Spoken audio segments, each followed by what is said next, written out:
Hello, everybody, and welcome to another episode of the Cryptic Commander. We are your hosts. I'm John Nose. I'm Slothy, and with us today we've got a very special guest coming all the way from Rossville, Georgia. We got Tommy. How you doing, Tommy? I'm doing good, guys. How are you today? Oh, doing just swell. Thanks for joining us. Actually, it's the first day in a long time I can put my air conditioner on. It's been Oh, yeah? it's been really hot around here. You know. Yeah. Anyway, so proudly sponsored by NorthValleyGames.com, or you can go over to NorthValleyGames.com and enter promo code TCC2021 to save 10% off your order, and their new program where they are buying your singles and give you an additional 10% cash by using the same code. Partnered with Magic the Gathering Players Group, Facebook group, and Cosmic Gaming Community. Sloth, you're going to start us off with page 1.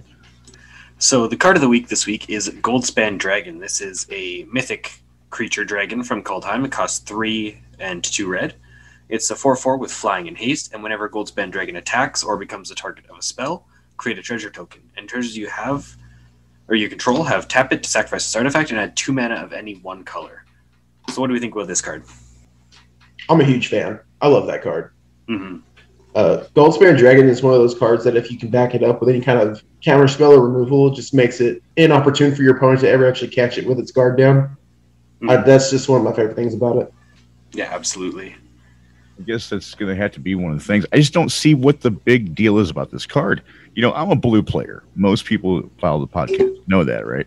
When I come across this card in standard, usually, right? I'm doing things like Doomscar, you know, so it's not really affecting me, man. I mean, yeah, they can create the tokens or whatever it is they're trying to do, but it's like, to me, it's not a threat. Now, the other day, I just want to share this with everybody. The other day, I was watching a close friend, and he's a Twitch streamer.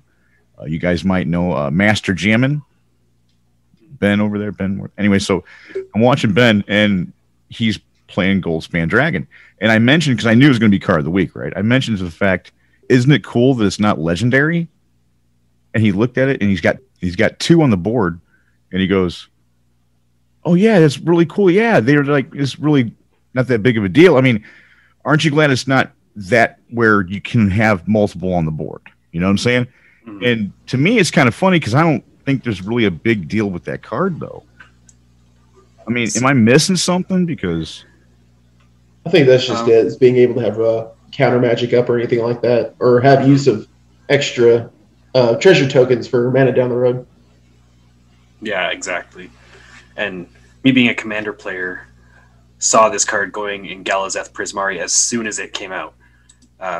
Prismari, of course. Just because that extra value that you can get through Galazeth just makes this card above and beyond for that deck. Yeah, the Galazeth synergy. Like, especially on curve, since Prismari basically just has all the support it needs for between Galazeth, Prismari Command, because Prismari Command is actually pretty neat for a mid-range deck to have. I think you rummage a couple of cards and you can make a treasure token. Yeah. And then you got Goldspan on the curve up from that. So basically the curve's built to where you can either utilize the mana off the treasure tokens for counter magic and removal, or use it as more mana ramp with Galazeth. So it's actually very interesting. Yeah, definitely. This week, the Strixhaven Draft Challenge on Magic the Gathering Arena started yesterday, May 22nd. It lasts through May 25th, and it's a best-of-3 only format. It's a draft, Strixhaven, 20,000 gold, or how many gems was it, Slothy? It was 3,000. 3,000 gems. Now, it ends after 6 wins or 2 losses, whichever comes first. And Historic Anthology 5 is coming to Magic the Gathering Arena for the historic format, May 27th. And still, we have the College Cup of Test of Wit, which was the May 20th until May 25th. We still have Strixhaven Draft Challenge until the 25th. Mm-hmm. The College Cup Test of Leadership is coming up May 27th until May 31st. And Evident at Home Omniscience will be May 28th. So this week for Movers and Shakers, we're going to start off with Ashiok Nightmare Weaver. It is trending down slowly at $5.22. And then Slightly going up, very slowly, is Pact of Negation at $15.79. This is the Time Spiraled Remastered printing. And then the next one that we've got is Eudora Grave Gardener. This one is trending down at $5. This is the card that has whenever another non-token creature you control dies, you can return it to the battlefield face down under its owner's control, and it is a forest land. And then moving on to the number 3 spot this week, up 67% at $10 even, is Retract. This is an instant for 1 blue. Return all artifacts you control to their owner's hand. And I don't know about you guys, but I think Urza's Saga has something to do with this big spike. Probably, man. And keep in mind too that we're not in spoiler season. We're in what they call teaser season, and it's getting spicy right now. Yeah, yeah, it's pretty crazy. But moving on here, we got a card that I'm personally fond of. Number 2, up 99.6%. It's Nature's Revolt at $4.49. This is the green enchantment for 3 and 2 green, which has all lands are 2/2 creatures that are still lands. And this one, I think, also has something to do with the Eudora, just to get a whole bunch of those extra value off of those lands there. And then you can, of course, combo them with Blasting Station, Altar of Dementia, or anything like that. And then moving up to the number 1 spot, up 75% to $23.99. It is Savor the Moment for 1 and 2 blue. It's a sorcery, and take an extra turn after this one and skip the untap step of that turn. What do we think about this one? I mean, that's pretty crazy. I wouldn't know why it went up. I mean, it's taking an extra turn. I love cards that take an extra turn. Love cards that take an extra turn. That's what I'm playing with in Standard right now. Oh yeah, Allrun's Epiphany.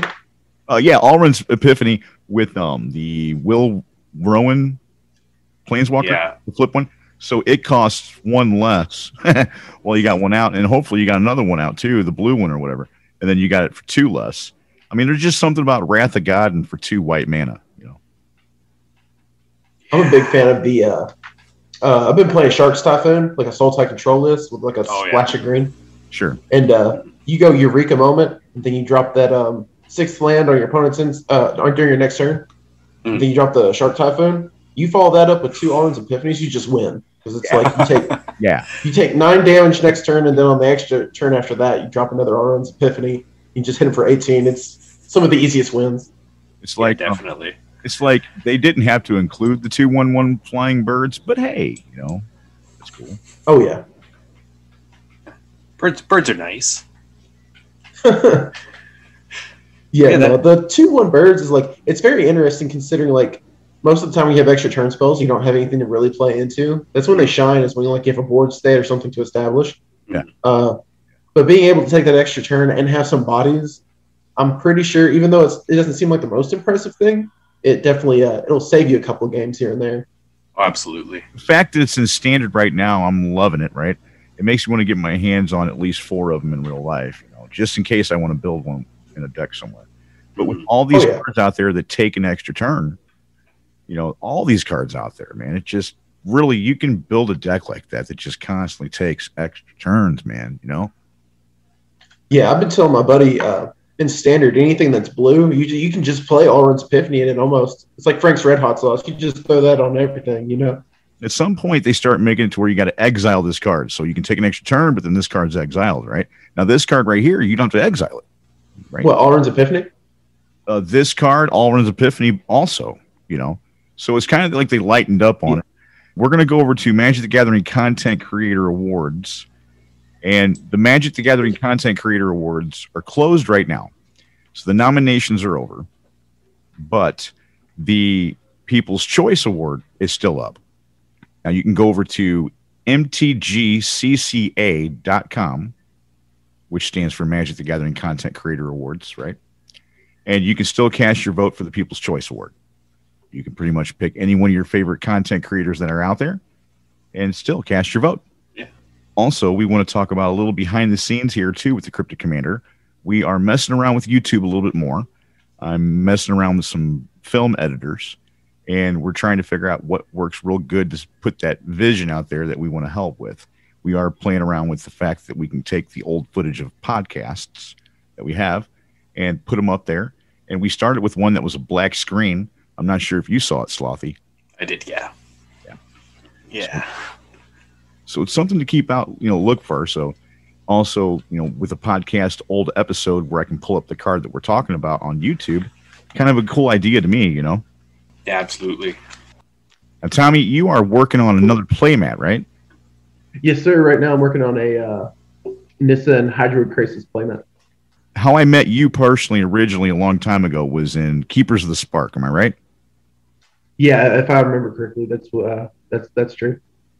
We've been friends for a while on Facebook, and I've seen you have a little traction with your playmats and stuff.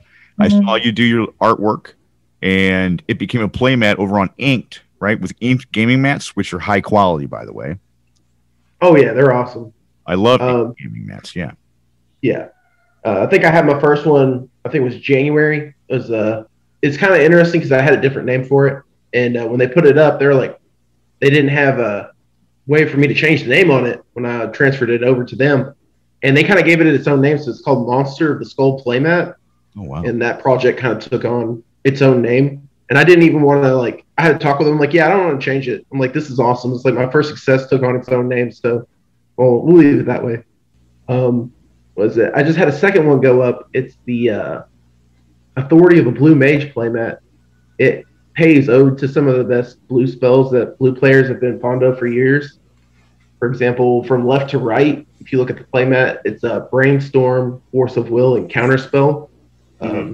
Yeah, you got Brainstorm to the left with some hands over a brain with some lightning bolts coming out. I paid ode to the Therese Nielsen art because I wanted something more recognizable, so you can kind of tell from the hand posture and the eyes glowing through the aether that it was Force of Will. And then to the far right, you got the Counterspell, old school original Counterspell art. Also, one thing too that some people might not know, you can take an inked gaming mat and just throw it right in the washing machine. Oh yeah, they're machine washable. That's one of the best parts of it. They're very durable too. I've had some for years. And Slothy, the final segment of the podcast, you have a question from someone in the Magic the Gathering Players group, Facebook group. So somebody had asked a question, and the question was, so I'm introducing my brothers to MTG Commander format, and we're starting off using these Strixhaven decks, and I want to supplement our decks. My brothers are using the Quandrix and Lorehold, and I'm using Witherbloom. What suggestions do you have for some good outside additions?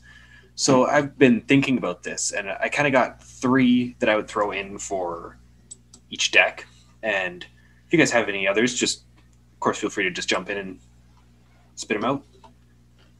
But the first one, and I feel like this should be kind of a given, is taking out the Steel Overseer and throwing in Kuldotha Forge Master.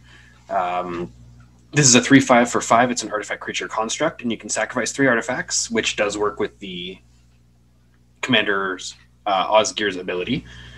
And search your library for an artifact card and put it onto the battlefield and then shuffle. So I don't think there's anything wrong with throwing this one in. It works very, very well with everything your commander is trying to do in that deck. And the second one is I would take out Temple of the False God. This is kind of a biased opinion, but I absolutely do not like that land. It's far too slow, in my opinion. And in replace of that, I would throw in something maybe like a Buried Ruin, which can tap for a colorless. It can't tap for 2 like the Temple does, but you can tap 2 and tap the Ruin to sacrifice it and return target artifact card from your graveyard to your hand. Just give that a little bit of extra synergy as well with that. And the third that I would throw in there is Goblin Engineer. So Goblin Engineer, it's a 1/2 for 1 and a red. It's a Goblin Artificer. And when it enters the battlefield, you may search your library for an artifact card, put it into your graveyard, and then shuffle your library. And then you can tap red and tap the Goblin Engineer to sacrifice an artifact and return target artifact card with a mana value 3 or less from your graveyard to the battlefield. So it's kind of the throw-ins that I would do here revolve heavily around getting more artifacts into your graveyard to use Osgir's ability and copy them. Are there any that I'm missing that you guys can think of? I think you got it. Yeah, you got it covered, in my opinion. I mean, that's a mouthful, bud. I mean, go ahead. Yeah, go ahead. Did you think what was one of them they were trying to upgrade was the Witherbloom one, right? Yes. Whip of Erebus, because I think it's got life gain synergies. If I'm correct, the Witherbloom one. Witherbloom, yes, it revolves around how much life you gain or lose each turn. I'm a big fan of Whip of Erebus in that one. Because not only do you get the little engine to reanimate creatures every turn, but being able to have life gain across the board, that's pretty good. Yeah, it's definitely works very, very well with that. Another one that I would add into the Witherbloom is kind of a twofer here. Marwyn the Nurturer and Staff of Domination. This one, if Marwyn is 5 or more power, you can go infinite with the Staff of Domination and Marwyn to create infinite mana. And some things that I would maybe take out for that one would be, I would say, either Honor Troll. It's okay, but it's not great. Temple of the False God I would also take out of this one. And then the third card that I would add to this one, it's very, very popular in quite a few formats, I believe. Grey Merchant of Asphodel. When it enters the battlefield, each opponent loses X life, where X is your devotion of black, and you gain life equal to the life lost this way. So could be some very, very big turns where you could make a creature absolutely massive. Oh yeah, especially into a full board state. Yep. All your enchantments, creatures. If you got even 5, your devotion is 5. Each opponent will lose 5. You'll gain 15 life. You can tap the Willow Dusk, give a creature 15 +1/+1 counters. Which does not seem too bad to me. Yeah. But the third deck that was mentioned was the Quantum Quandrix. And some cards that I would add into this one would be, I'm going to get the obvious one out of the way first, Scoot Swarm. For 2 and a green, it's a 1/1 with landfall. Whenever land enters the battlefield under your control, create a 1/1 green insect creature token. But if you control 6 or more lands, create a token that's a copy of Scoot Swarm instead. It's a very, very good token generator, and to take that one out, I would probably get rid of Kazandu Tusk Collar, which is the 1/1 for 1 and a green with level up. And once its levels 2 to 5, you can tap it to create a 3/3 green elephant. And once it's level 6+, you can tap it to create 2 of those. I think Scoot Swarm can just get way more out of hand way quicker. I mean, absolutely. Especially since Commander's like, especially in green, so you're so prone to ramp spells and stuff like that. Scoot Swarm can definitely get out of hand far easier. Exactly. And another one that I would add into here would be Avenger of Zendikar. It's a 5/5 for 5 and 2 green. It's an elemental, and when it enters the battlefield, create a 0/1 green plant creature token for each land you control. And it also has landfall, but whenever a land enters the battlefield under your control, you may put a +1/+1 counter on each plant creature you control. So it's another one to just kind of swarm the board, and then with your commander here, Adrix and Nev, if one or more tokens would be created under your control, twice that many are created instead. So it'll just get really, really nasty. And the third one that I would add, actually I'll go what I would take out first. I would take out Desolation Twin. This is a 10/10, 4/10, and when you cast it, create a 10/10 colorless Eldrazi creature token. I would throw in a Strixhaven card here, Body of Research. It's 3 green and 3 blue, so you do have to have those pips, but I find with this deck that's not really an issue to get to.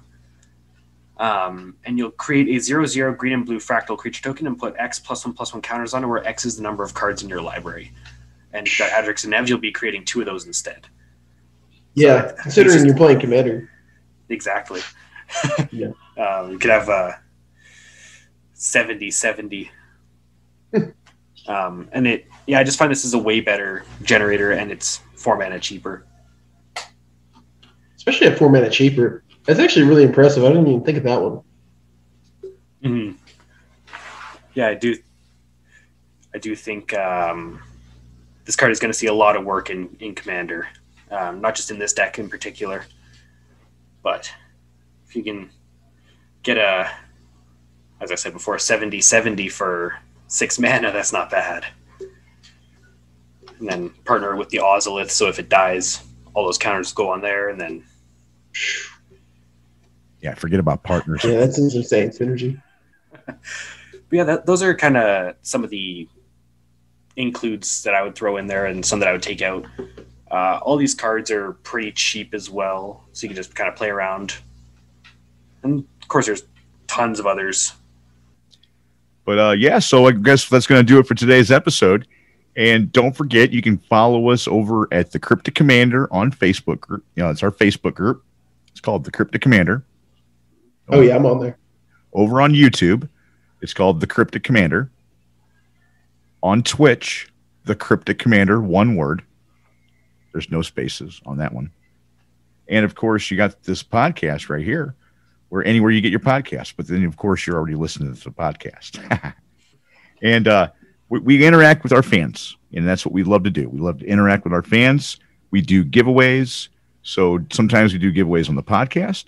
Sometimes we do giveaways on YouTube. And sometimes we do giveaways on Twitch. You just never know. So, stay tuned or try to find out where we're going to be when we're going to be there.